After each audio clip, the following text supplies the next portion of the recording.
What's going on, everybody, and welcome back to another episode of the Plains Perspective. Thank you so much for joining me today, and we're gonna get back at it. I did go on a little rant on Tuesday, but we've moved on, and we're gonna kind of get into it a little bit more today. But we're gonna go over three different things today, actually. So we're gonna mix it up a little bit.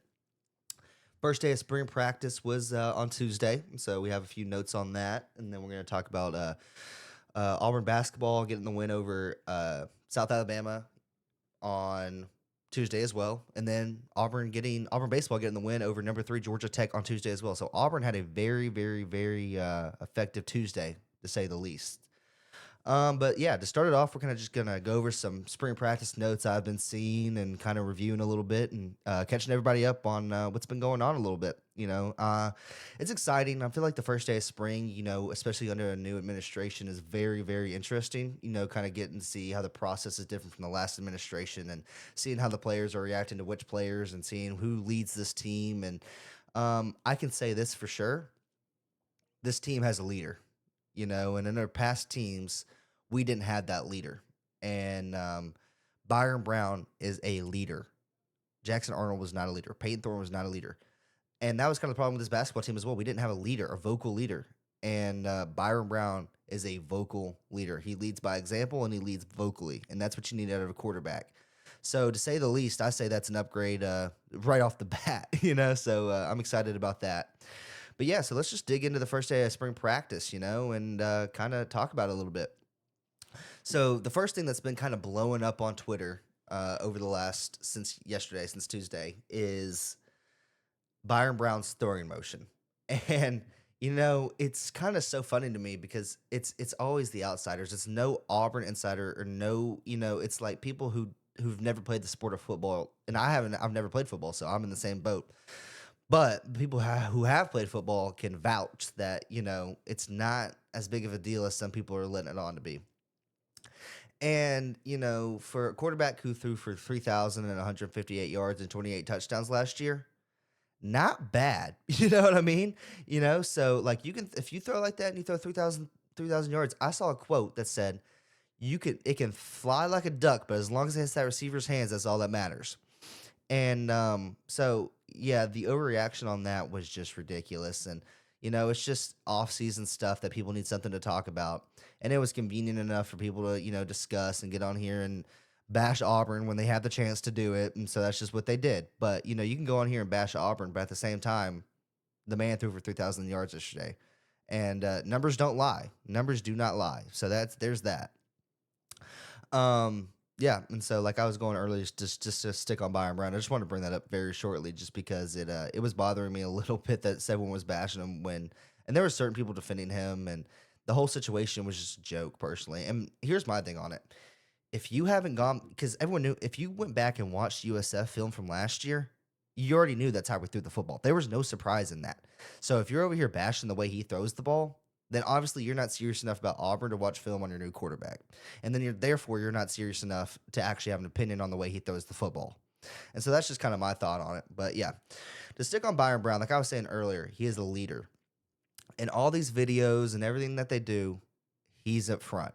He's leading the pack. He's cheering you on. He's giving you criticism. You know what I mean? And the players said they look at him as another assistant coach. And when you have that quality in a quarterback, your team can succeed at a very, very, very high level. And that's just something we haven't had the pleasure of having at Auburn in quite a long time. People might say Bo Nix. I mean, he was a true freshman. People might say Jarrett Stidham. And, I was pretty young when he was quarterback, but at the same time, it just didn't feel like he had that leadership aspect of him. I mean, Alex Golesh brings Byron Brown wherever he goes. You know what I mean? Like, to all these interviews and stuff. Like, this is a guy who's obviously the face of this program, and relies heavily on his shoulders. And he's a guy who will embrace it. And whenever you have a guy who's willing to embrace having all this put on your shoulders, it's something. You have to be a very, very talented, unique man to be able to do that. And so I'm excited for him and excited for what he can do this season. But yeah, that's just one of the things we saw at spring ball was his arm, because we saw clips of him being a leader and whatnot, but we already knew that. It was nothing new. And then, so we're going to move on a little bit and talk about wide receiver a little bit. I have a few thoughts on this, and I've heard and I saw a little bit that the guy up front for every rep was Keyshawn Singleton. So I think he's going to be the guy who Byron Brown looks to in deep situations on third downs and whatnot. I think he's going to be that kind of guy. And that's exciting. Being two guys who've played together before, lining up for spring ball wasn't like lining up with brand new guys on the line. I mean, he'd been playing with this guy before, and so it was just like click, click, click. So, I mean, they understand the process and they understand what's going on with each other. And when you have that between your quarterback one and your wide receiver potentially one, um, that's always a healthy thing because sometimes when your wide receiver one and your quarterback one are on the same page, that leads to misrunning routes and miscommunications and whatnot. But it seems like for the first day of spring, on a very rare occasion, it seems like they're on the same page, which is very, very exciting for this team. Another thing I wanted to point out. So when I was watching the videos of spring practice and whatnot, there was one guy I noticed who was not standing, or not even. I could not remember if I even saw him in any videos. It was Bryce Kane, and I'm so high on Bryce Kane this season. I think because Alex Golders likes to play out wide and let receivers run the ball, and he fits this offense perfectly. And so I was a little disappointed not to see him, which, like I said, it's the first day of practice. Media had about a 25-minute window, so we really don't know that much. But I was hoping to see at least a little bit of a glimpse of him, but it did not look like we saw him very much, which was unfortunate because, like I said, my expectations are for him are so high, and I really think he can come in and be elite. Like I said, this is a top 150 guy at a high school. Like, this is a guy who's uber talented and has potential through the roof, and it's also a guy who loves Auburn. So when you have a guy who's uber talented, loves Auburn, and has a loyalty to this program, you want them to succeed. And I think this program, or I think Bryce Kane has the attributes, and I think the season could go very well for him if all leads up and ended up working together. But like I said, I didn't see very much of him yesterday, and so I really don't know how much that's going to play out, and maybe that's just a one-time thing. And like I said, it's a 25-minute window, so I'm going off of 25-minute windows. Like I said, I don't know very much, but that's just kind of what I'm going off of. And then Jeremiah Koger, like I said, he looked elite. I mean, he's a big guy, and when a big guy like that can go up and get the ball, that's just another weapon added to the arsenal, and that's just so important for this team is to have weapons.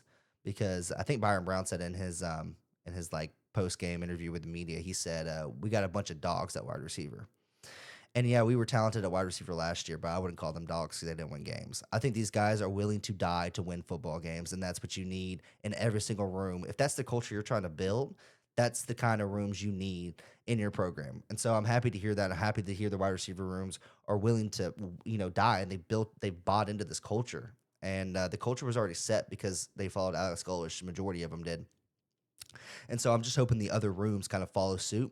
And like I said, with Byron Brown being a leader, I think it's very, very possible for these other rooms to follow suit and buy into that culture of, willing to die on the 50-yard line to win a football game. And that's kind of the culture he instilled, and that's kind of what every other position group needs to buy into. And if they can do that, man, this can be a very, very, very talented squad, and I'm excited about that. And then another guy, which obviously I think, besides Byron Brown, this is on the defensive side, which is kind of funny. They're both number 17, is Xavier Atkins. I mean, this is a guy who came in from LSU last year, was supposed to be, a role player or whatever, and just played out of his freaking mind. I mean, he really proved his worth on this team. And they were talking to him after the practice and whatnot, and he was kind of talking about the vibes being different from last year and the kind of music they were playing, and everyone just being ready to go. He said that people weren't coming in, and this is what I was talking about with basketball the other day. He said people weren't coming in, lollygagging around and whatnot. People weren't coming in being complacent. They were coming in to get better and to compete with themselves and other guys. And whenever you have that, especially on the defensive side of the ball, it's insane. And I know we lost a couple of guys on defense in the portal and graduating and whatnot. But I think DJ Durkin has instilled that culture on that side of the ball. And with DJ Durkin and Alex Golish's culture coming together, I think both sides of the ball could be extremely, extremely elite. But yeah, that was just something I picked up on Xavier Atkins talking about the difference between last year and this year. And people aren't complacent, and they're not just coming in to collect a check. They're coming in to get better, and they want to win for this program, and they want to do better for themselves and whatnot. And their demeanor selfless. it's team over I. You know what I mean? They're trying to win for they want to win. They'd rather not play and win a game than play, every single snap of the game and lose. That's just kind of the mentality that this team is trying to build. But yeah, that's just kind of my first couple thoughts on the football team and the first day of spring. Today's the second day. But like I said, they only had a 25-minute viewing window, so we don't know as much as we'd like to, obviously, which is totally cool. Like, just a little bit different. Everyone does it different, but that's just the way Alex Golesh decided to do it, which is totally cool. And yeah, I'm excited to keep up with it and see if Bryce Kane can kind of emerge and see who else can kind of emerge. But yeah, that's kind of my thoughts on the first day of spring practice. The next thing we're going to dig into is our basketball team, which played in the most important tournament of the year, obviously the NIT. No, I'm just playing. But they did end up playing, and they ended up winning 78-67. Not a lot to say on this. The way this team was playing, you could tell that at the beginning, at least, you could tell that they were ready to go home. And I will give this to Keyshawn Hall. He went in there and played all 40 minutes, and he wanted to win the game. And, he gets bashed a lot, and, he's progressively gotten worse. But when a guy like that comes in for a game that does not matter and competes at the highest, competes and puts the effort in at the highest level, he has my respect for that. And so I'm very happy he did that, and, that's just great for him. Tahad, he had 11 points and 5 rebounds, 4 assists. Like I said, solid game all around. That game, unfortunately, did not make me feel better about him staying. He seemed frustrated with the team. He seemed frustrated with the coaches. And I think he loves Auburn. Truly, I think he loves Auburn. But at the end of the day, sometimes, it's just not the right fit for them. And even though I believe that he's the right fit for Auburn, that doesn't mean that Auburn's the right fit for him, and that just sucks. And I'm hoping he stays around, but the vibe I was getting last night did not seem that confident in that. Keyshawn Murphy ended up opting out of these games, which I'm not going to spend too long on that. That's just what it is. He said he was a leader. He said this. He said he loved Auburn and all that. But, we don't know all the facts, and he ended up not playing. So it is what it is. He didn't, so, hope for the best for him in his future. And we're going to move on. But that's all I got to say about that. The next thing I want to talk about is Caden Magwood. And here's where it becomes a little frustrating. Caden Magwood put up 14 points in 17 minutes and shot 3 for 7 from 3. This was a top 40 national player in the country out of high school, and he's a true freshman. Now, he said a few things off the court that you can't say. So I understand him being punished, but at the same time, was him being punished worth not getting a bid to the NCAA tournament? I don't know. That's a very, very tough question. And Steven thought, it was worth it to show a point that he won't be disrespected on this team. And he kind of made an example out of him. But I think and Caden will be gone, I'm pretty sure. But if he doesn't, like I said, he has a very, very high ceiling, and he's super talented, and he's a kid who's cheered on the bench all year long, even when he's not playing. And I'll continue to cheer for him no matter where he's at next year, because I just like the kid. You know what I mean? He's a competitor, and he had that dog in him. He's a guy who would do anything to win basketball games, and that's kind of what Auburn was missing this year. And, we had Blake Mushalek, or whatever his name is, coming off the bench when we had a 5-star point guard not getting minutes behind him because of some off-the-court issues, which I understand, but at the same time, you've got to decide whether you want to win games, or if you want to set an example. And he set an example, which, that's why he gets paid and I don't. So, we'll see how that plays out. But I think if Caden plays this season and we have a backup PG, so Kevin Overton doesn't have to play the 1 and Blake doesn't have to get minutes, I think we win another 4 games, truthfully. Because Tahad, as much as I love him, it's difficult.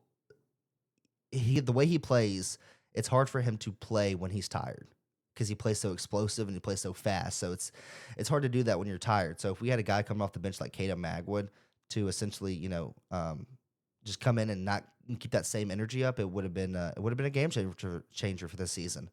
But that's just not what happened. And so we'll see if Caden hoops again on the next game against Seattle. Then we'll have a bigger discussion about it, because that means he was then we could have probably won more than 4 games with him. Um, so we'll see, and we're keeping an eye on that and whatnot. And then the last and final thing I wanted to talk about is Auburn baseball. This was all on Tuesday, by the way. Auburn baseball gets the win over number 3 Georgia Tech, 9-2. They absolutely dominated Georgia Tech, and this is a baseball team that is talented and can really do anything with the ball.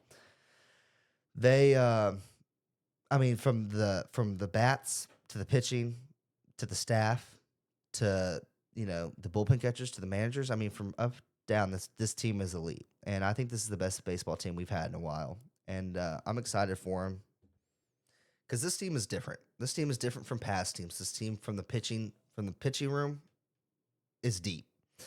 They had, like I said, they only gave up 2 runs. They had a true freshman, LJ Cormier. One of the two. I need to learn it because the kid's a stud. And I haven't watched very much baseball this year, but a true freshman comes on the mound, top of the seventh. No, top. Wait, let's see here. Top of the eighth comes on the mound, top of the eighth. True freshman against the number 3 team in the country at the top of the lineup. He goes out there, strikes out 2, little bounce grounder to second base for an out. When I tell you this kid has the nastiest breaking ball I have seen in a hot minute, he has the nastiest breaking ball I have seen in a long minute. And this kid, not only can he throw a nasty breaking ball, this kid can throw strikes and he can throw them fast. So he's a true freshman. So as he continues to get better, this is a guy who could be very, very special and very, very important for this team later on in the season. Because that depth in the pitching room is very deep, and that's just something you need moving on because they play in series and whatnot. And then Bub Terrell, this is another guy who lived up to the expectations. And how many times for different sports in Auburn have we had all these expectations for a guy to go out there and compete at the highest level, and we're let down? Like Jeremy Johnson, we were let down. Not really. I'm trying to think. And a few other guys I got to come to mind, like Austin Wiley. He was good, but like not as good as we wanted him to be. But Bub Terrell, he's lived up to it. 3 for 5 with an RBI. You can't ask for much better than that in this conference in this high level of a game. And when you have guys who are willing to do this at the highest level, on the biggest stage, that's when you have a team of guys who are ready to win it all. And I'm confident in them. And another guy, who else but Chris Rimbert? This is another guy that me and Parker talked about as a leader. He's not very vocal, but boy, oh boy, does he lead by example. Front of the line, be like Chris. Everything he does is done with perfection. And he went out there against the number 3 team in the country and hit 2 for 5 with 3 RBIs and a home run in the biggest game that they've played so far in the season. You can't ask for much more than that. And that's where I'm just, and baseball kind of had to save us this year. We haven't had a really good athletic year so far. And I'm hoping they can keep it up. Auburn's right now the number 5 team in the country. And if they can keep it up, it would be amazing. And to start the game, they had Alvarez out there. He had 10 strikeouts, pitched 5 innings, 10 strikeouts against the number 3 team in the country. This is our midweek pitching group. This is not, This is not a Saturday series. And they went out there and they performed like this. It's just amazing. And it's just a talented team. And Butch Thompson, what he's done to Auburn baseball has been extraordinary and defining to the university itself. They were showing on YouTube or like YouTube TV during the game. They showed the South Carolina student section, or like the stands, not even the students, the stands, every stand. There was more players in the dugout than there were fans at that game. And then they flipped it back over to Auburn. And this place is jumping. It's packed out. People are excited to see Auburn baseball play. And when you can bring that back to Auburn, when you can bring that joy and that competitiveness back to Auburn, the fans will show up and they'll cheer for you no matter what. And so I'm very, very high on this team. And I'll be real with you. Like I said, I've been real with you about basketball. I've been real with you about football. Like, we have not been what we needed to be the last couple years. But this baseball team is something special. And it's something that I know we had Ike Irish last year, but this team altogether is something that I don't think we've seen in an Auburn baseball team ever. I think this team will go down as one of the greatest Auburn baseball teams in our history. And I'm excited to say that, but I'll knock on wood because, like I said, we're only 20 games in. We got another 32 to play. So we'll see what happens. But, big weekend against Texas coming up, against number 2 Texas. And so we'll see how that goes. And I hope y'all are there if you live in Auburn. But yeah, that's gonna wrap us up today. So I hope you enjoyed it. Like I said, we just went over the first day of spring practice. Auburn basketball's winning the NIT against South Alabama, and then Auburn getting that win against Georgia Tech. So very, very not even week, very, very good Tuesday. So I'm gonna leave it on that, and I hope y'all have the good rest of your week. War Eagle.